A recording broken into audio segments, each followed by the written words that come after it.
part of the mayor's.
For a year and a half, we haven't had that.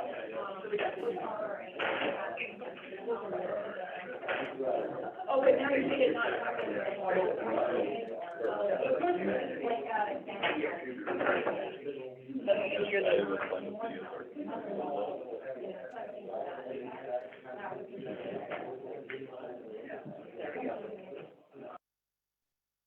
We're really trying to be fancy, that's what you wanted. Yes.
All right, thank you. Are we ready to go? It is. Okay. It is 6:05, and I will call this meeting to order. Please join me for the pledge of allegiance. Pledge of allegiance.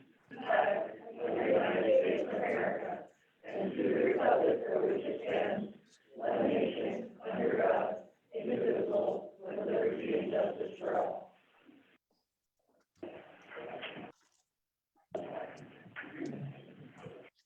Thank you. Next thing on the agenda is roll call, please.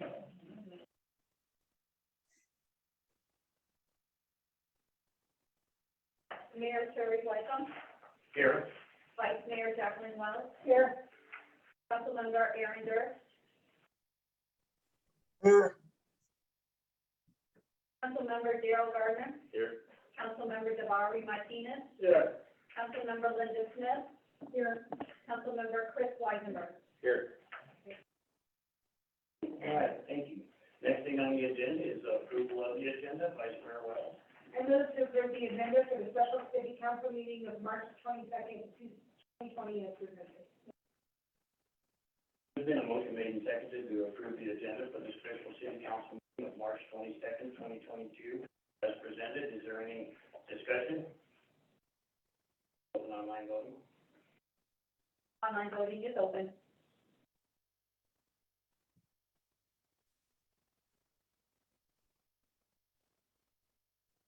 I vote yay. I'm still trying to get my computer to work. Great, thank you.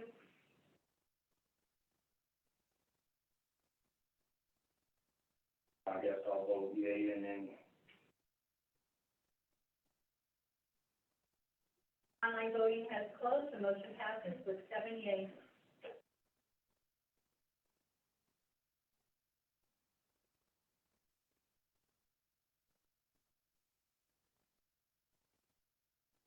all right, the next thing on our agenda is a public hearing. The second reading of the ordinance to amend the voting boundaries. Oh,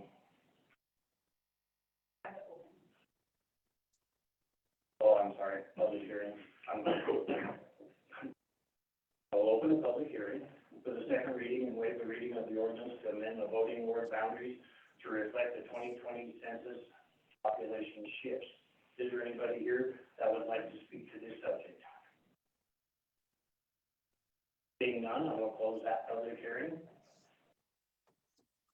The next thing on the agenda is to open a public hearing, which is the second reading and waive the reading of the ordinance to seek de-annexation of certain properties from the city of Rawlins, Wyoming. Is there anybody that would like to speak during this public hearing?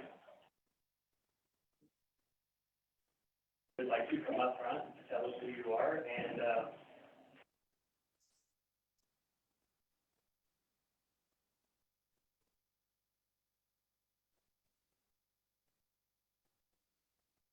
Hello, Honorable Mayor and City Council, thank you for having us. My name is Seth Jenkins, and this is Alicia Jenkins. So we have our hearing about this, the annexation of the property. Wanting to be some discussion on that.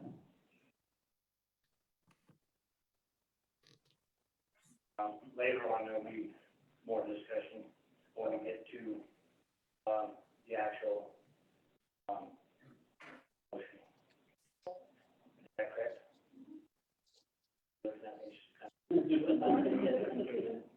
Is there anybody else, or would you like to say anything else? Councilman Martinez? A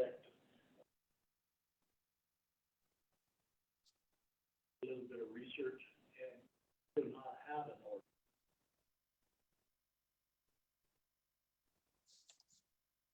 The council members opt an ordinance. Can't vote, we vote on an ordinance, so that's my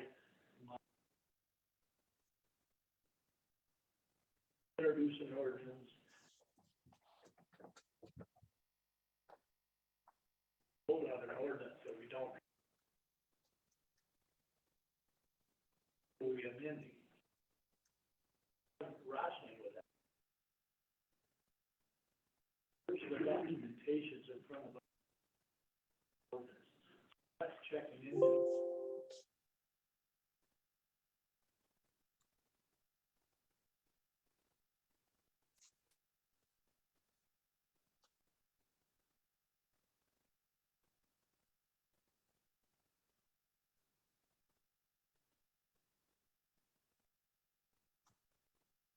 Would you like to speak to that? Councilman Martinez, we are using the state statute. We're following the de-annexation statute specific of a city that covers this. Therefore, we are not talking about making a city code. We are moving forward on this vote and reading based on the state.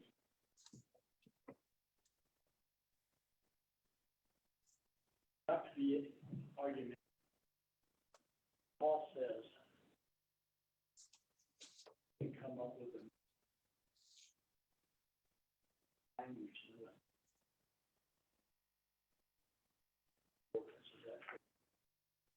Is that Adopt a code. a code? not a code, an ordinance. An ordinance.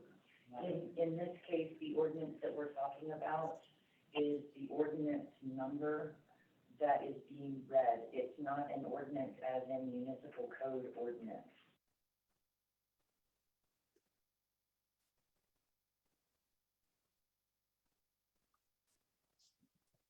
Yes, sir.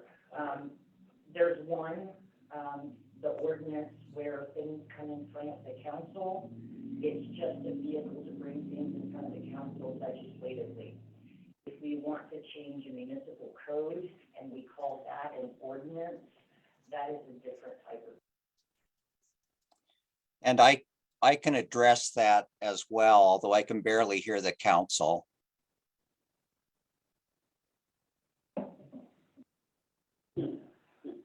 And Please go ahead, Pat. I don't know if you can hear me. I'm sorry. I can only barely hear you. I think your audio may be turned off on my end. So I'm only catching bits and pieces. But what I would note is that this is kind of an oddity from what you normally do. Normally, when we think of municipal ordinances, we think of amendments to the town code, but this sort of ordinance is not like that. Basically, what this is a procedural mechanism so that the proposal receives 3 readings as opposed to a resolution that would only hear a single one. This is an official act of the town, or excuse me, the city, should it pass it, but it's not codified in the code per se, but it goes through the same system, has 3 readings, and is an official act of that type.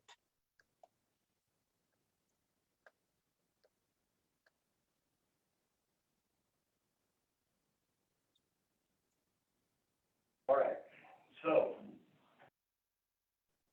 back to the public hearing part, do you have anything more you would like to add? Honorable Mayor, Council, I did provide, Tell us who you are, Jim.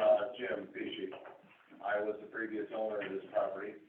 I did provide to your council and to Lou the annexation process that I went through on record at City Council meeting 1/10/99.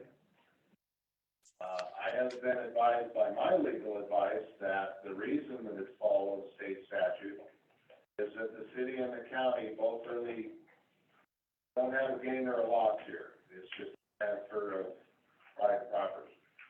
And that's why it follows state statute. Now, I'm not a lawyer, don't intend to be, but it has been conveyed to me that that's the reason state statute is used.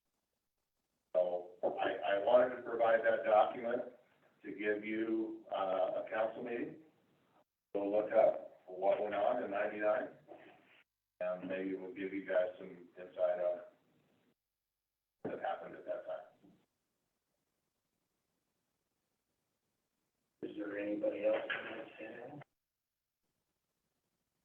Chairman, Council, I just want to introduce myself. My name is Sarah Bruger. I'm the planning director for Carbon County, and I am available to answer any questions you may have for myself today on the county process and procedure for this de-annexation.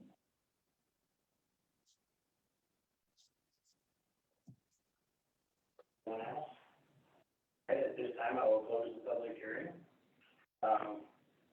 Next thing on our agenda is, second reading of the ordinance, Vice Mayor Wells. To approve the second reading and waive the reading of the ordinance to amend the voting ward boundaries to reflect the 2020 census population shift.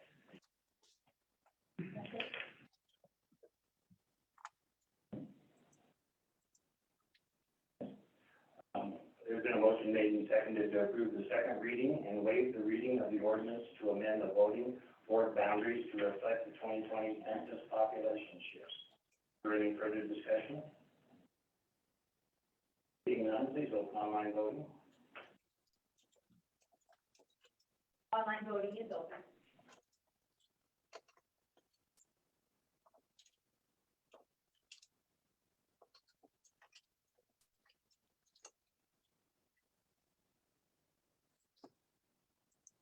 Voting is closed, the motion passes. Good.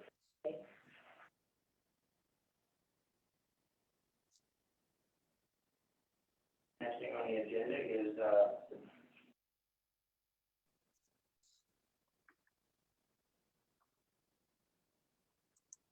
particularly, this ordinance, reading the annexation. Would somebody like to make a motion? Vice Mayor Wells? For purpose of discussion, I move to approve second reading and waive reading of ordinance to seek the annexation of certain properties from the city of Rawlins, Wyoming. The annexation in the Deer Springs addition from city to Carbon County.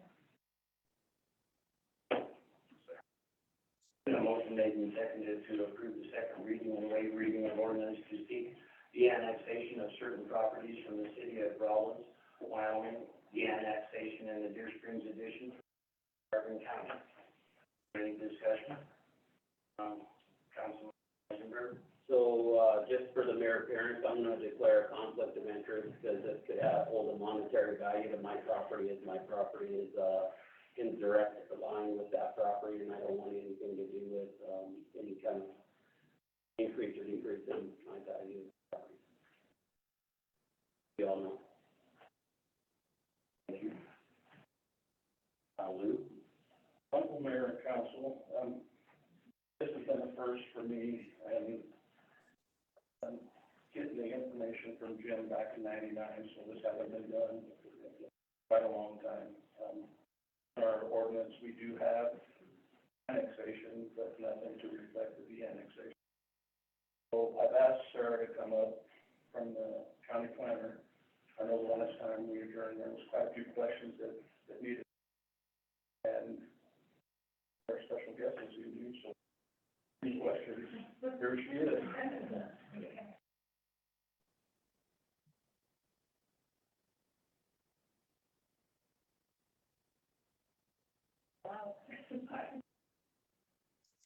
Sir, if you would just tell us a little bit about the process the county went through and whatnot, and, what would that property end up being zoned, when it was done, and what would the uses of that property be if in fact we approved this?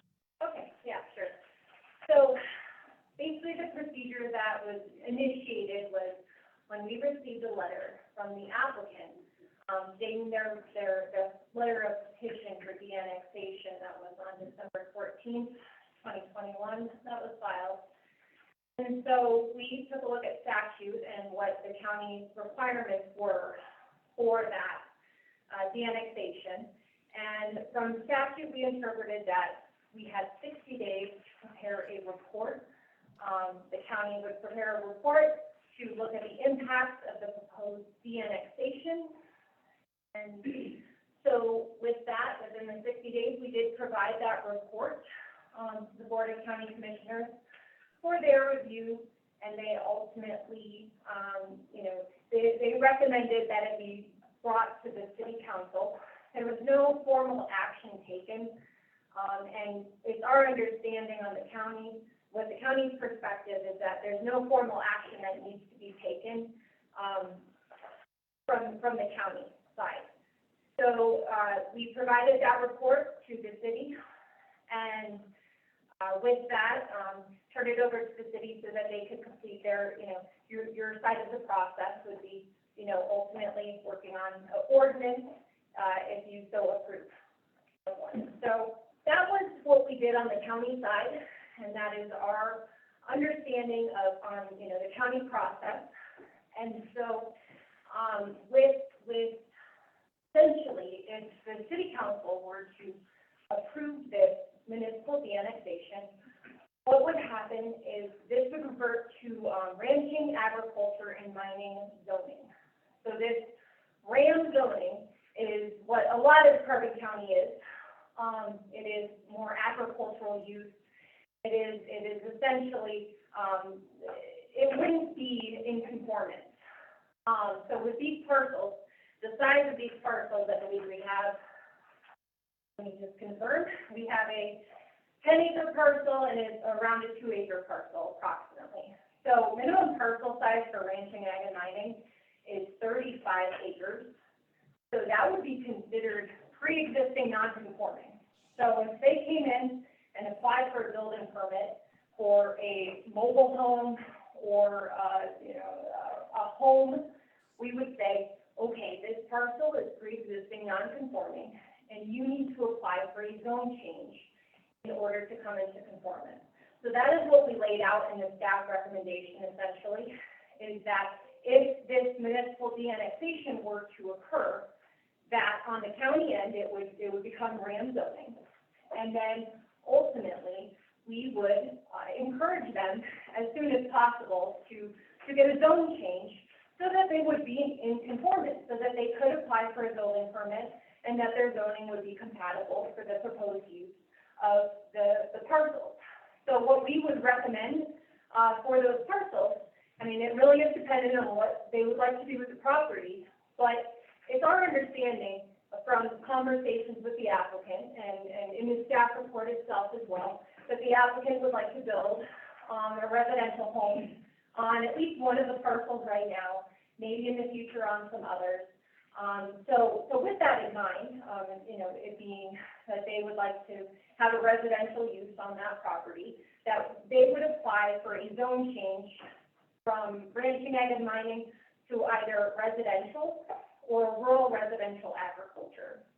You would say probably for that parcel B, the 1.8 acres, that we would recommend in residential zone change, just as minimum parcel size for rural residential agriculture is 5 acres. So we would say to the applicant, you could do either residential or at least residential for parcel B. But for parcel A, you could either do rural residential agriculture or residential. And so what does that allow? So rural residential agriculture, I think you've seen, you might have it in your online, just the principally permitted uses and the conditionally permitted uses. For your reference, a conditional use is something that would have to go through a public hearing. The city of Rollins would be referred during that public hearing, so we would send it out to the city and say, hey, this zone change is being proposed, do you have any comments? That would be what, your chance at that point, if you had any concerns with the conditional use, there would be a public hearing for that. But then with the principally permitted uses, for rural residential agriculture, it's a little less restrictive than residential. You can have an accessory dwelling unit on, so 2 residential structures on one parcel versus, with residential, principally permitted uses are just 1 residential unit, on the parcel itself. So, if you have any questions about more of the specifics with the zoning and what would be allowed and what wouldn't be allowed, let me know. But if you have any questions, The county process, did it Yeah. include, soliciting, comment from the neighbors? No, it did not. There was no public hearing for that process. Again, statute dictates that a report be conducted by the county to look at the impacts, and it would be presented to the board to be provided to the city. So that's what we followed is statute, and so no public hearing was conducted.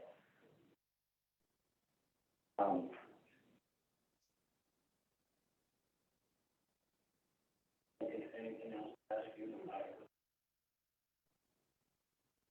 This has been kind of a hard one to think about. Why would, first of all, why would somebody want to do it? Second of all, the minute they leave their land, they're going to be driving on city streets. If their house catches on fire, I think I know who they're going to call. If somebody shoots at their house, I think I know who they're going to call. It's just hard to de-annex to do this, after thinking about it for a while. So, avoiding my concerns, if you have anything to say about that, I would say that's part of the process of considering this de-annexation request is the impact that city, parcel has on city services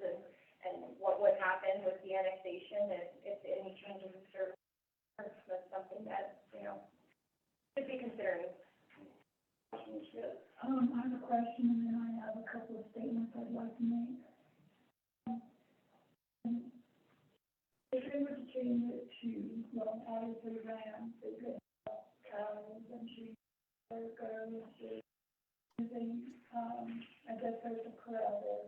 Would that be a true statement as to the? So when it reverts to RAM, if the de-annexation was approved, they could use it for agricultural purposes, so having, and we don't issue building permits for, that type of use, in any way. So yes, that, it would be allowed under the RAM zoning. Under rural residential agriculture, that might also be allowed. It would be more on a hobby farm type of scale, more at that, FFA kind of scale of use, within the RRA zone district. So that is something to be aware of, and yeah, we do not issue building permits for that. If it was residential and there was that type of use and there was complaints, we might look into it a little further. But yes, that could happen. And then to follow up on some comments, I've had a couple of discussions with people who live up in that area. Are genuinely concerned that they really don't want this to occur. They are, they're not understanding or their fear of what may be there in the future. I will tell you that, let me just enumerate some of the feelings that I have, nothing to do with, you both personally, because there's nothing personal here. But, I feel we have a planning and zoning commission to handle annexations and subdivisions and all the issues for the city. There should be a procedure to handle the annexation. I am generally opposed to the annexations unless they're selling public need to be annexed. I feel like the planning and zoning, and the city do not have the real authority. I understand that there's state statutes that you can manipulate or use to do this with, but I don't think the citizens of Rowland that will be affected, they have not been noticed in by formal due process to come in and talk to us about, do they want this or how they'll be affected. There's a whole rural subdivision up here that would be affected. I feel like we haven't had the public input that needs to be really to feel good about doing it. I feel like avoiding the reasons to avoid taxes and to avoid extra installation costs of city utilities is not a good and compelling reason to de-annex. So I know that the applicant did state they knew what the property was like when they bought it. It's a great piece of property, But I also agree we do consider fire and protection and other city services there. With all those comments, I am going to stand on principle and say that I can support, not support the annexation unless there's some compelling reason. Martina? I received a couple of calls, and one of the gentlemen that called me asked me a question that I couldn't answer. What would the city residents gain? I didn't have an answer for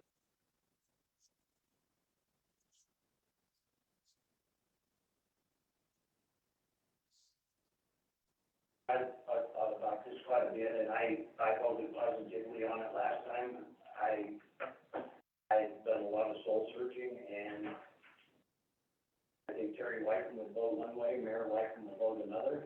But honestly, I have to ask myself, what is the best thing for the city of Rawlins? And that is I can't support. I just had one citizen reach out, express the same concern.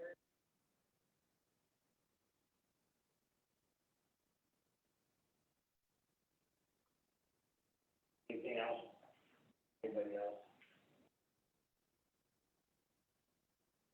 Like the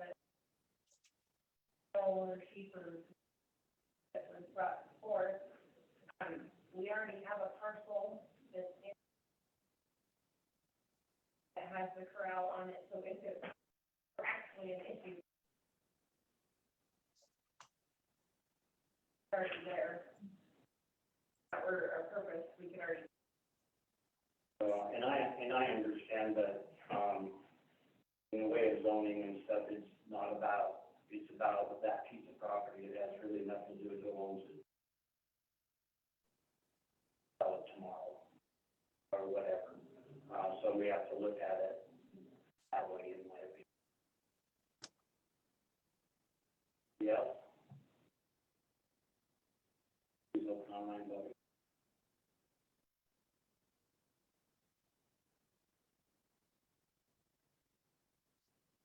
My voting is open.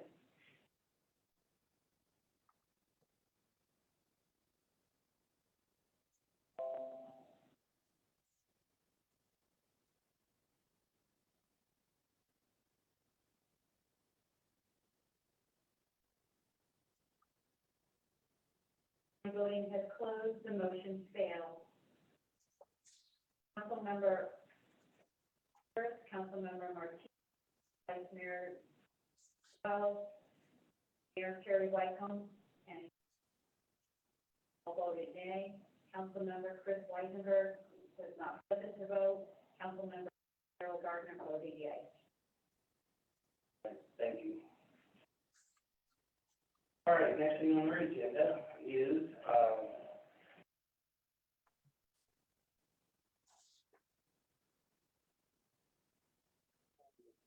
the final reading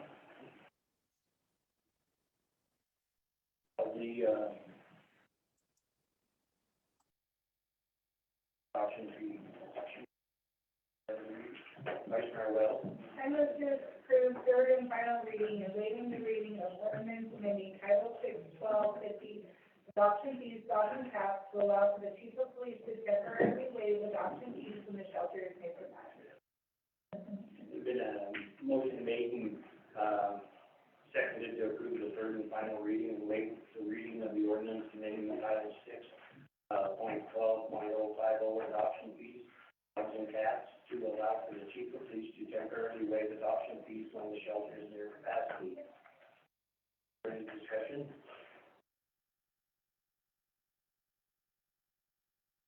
For the people out there, I'm sorry, Councilman Martinez. That's my first question with you and ordinance, and, my way of thinking is by lowering charge to adopt, if people have to have more.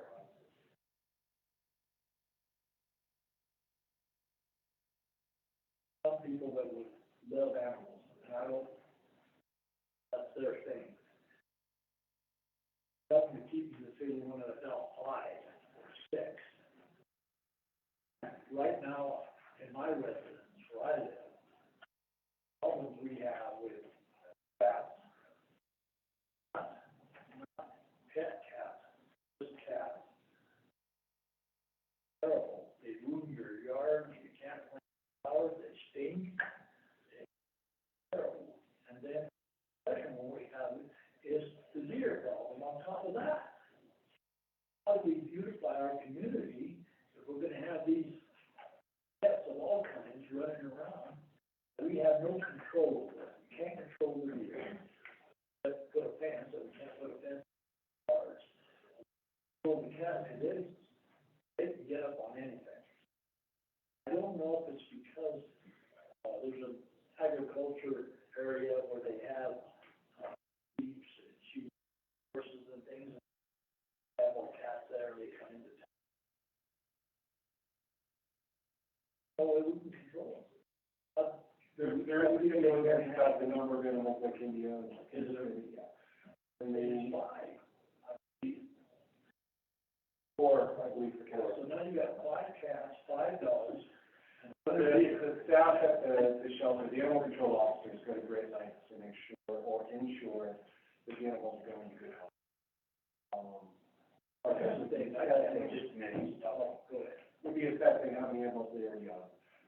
There is no pattern of people adopting animals, cats specifically, just to let them run loose in any neighborhood that I'm aware of. Also, the adoption fee right now is relatively, well, it's affordable. We're not seeing a pattern. I think there's a separation between feral cats and domesticated cats.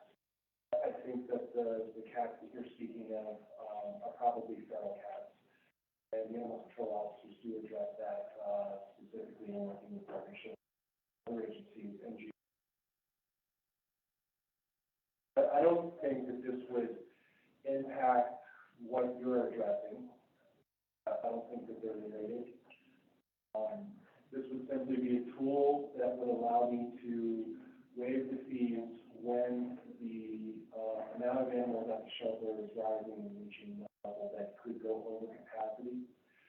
Also, keeping the number of animals at the shelter low, saves money in terms of care, feeding, vet bills, and so forth.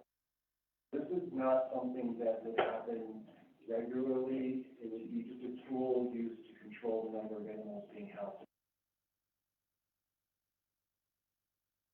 All due respect, Chief, there's no way that you can go adopt a cat, where that cat's gonna be.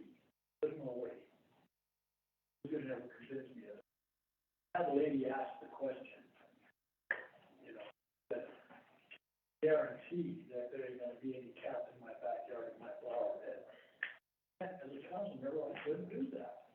Right, we can't control whether people keep their pets indoors or they let cats out. That's right. I do believe that there is a difference between feral cat population and domestic. There's a process for adopting these animals.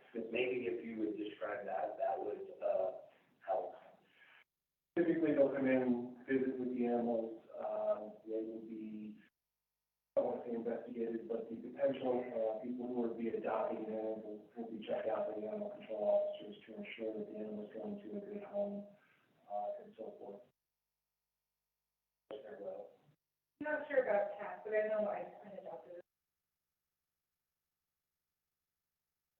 Yeah. She left. Do they do the same with cats? I'm almost positive, I have to get you a better answer, but I'm pretty sure that all of the animals.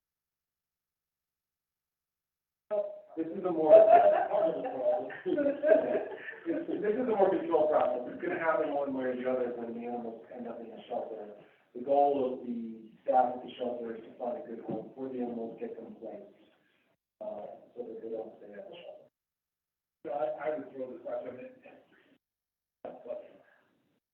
Pay me $20 for every cat I find in my yard. Do that as a job, just not the cats that go into my yard, to do their thing on my wife's flower beds. Right. We don't have a process where we're paying anybody for giving us cats. Well, if you do, you got an apple. Yeah. That might be a good motivation. Well, we have crazy cats in our neighborhood too. A lot of that got taken care of, but it just seems like cats are a problem, but, the pet partners, they do pretty good about getting the wild ones and giving them to ranches and stuff like that out in town where, ranchers use them as mice and mousers, but, I just would, you know, I'm all for this as long as the procedure for adopting them is, you know, a good one. I know that it used to be a lot, you could almost adopt a child easier than one of the dogs and cats are for a while, and, but there still needs to be a process. There is a procedure, and it's Any further discussion? All right, if you open online voting, please.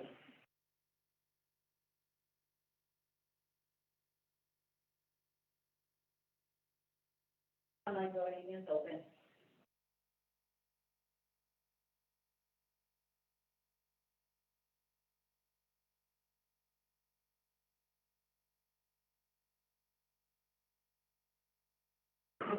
Online voting has closed. The motion passes with 6 yeas and 1 nay. The 1 nay was Councilmember Martinez.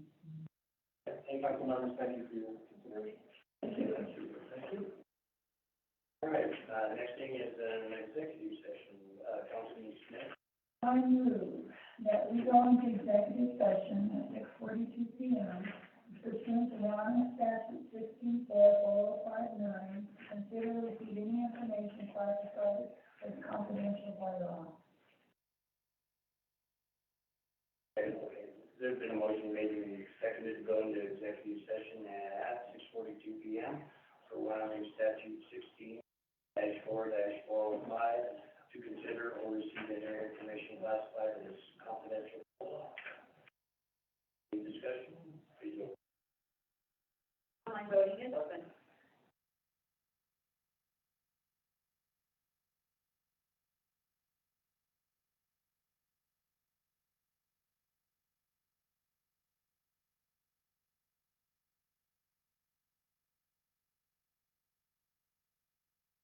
Online voting is closed. The motion passes with 7 yeas.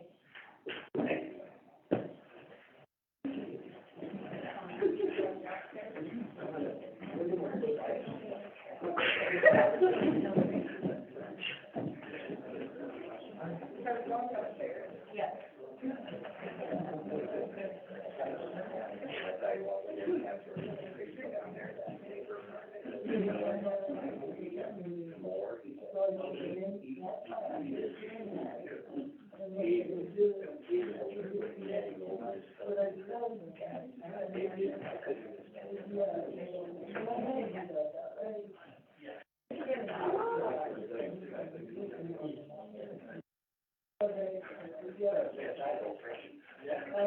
Yeah.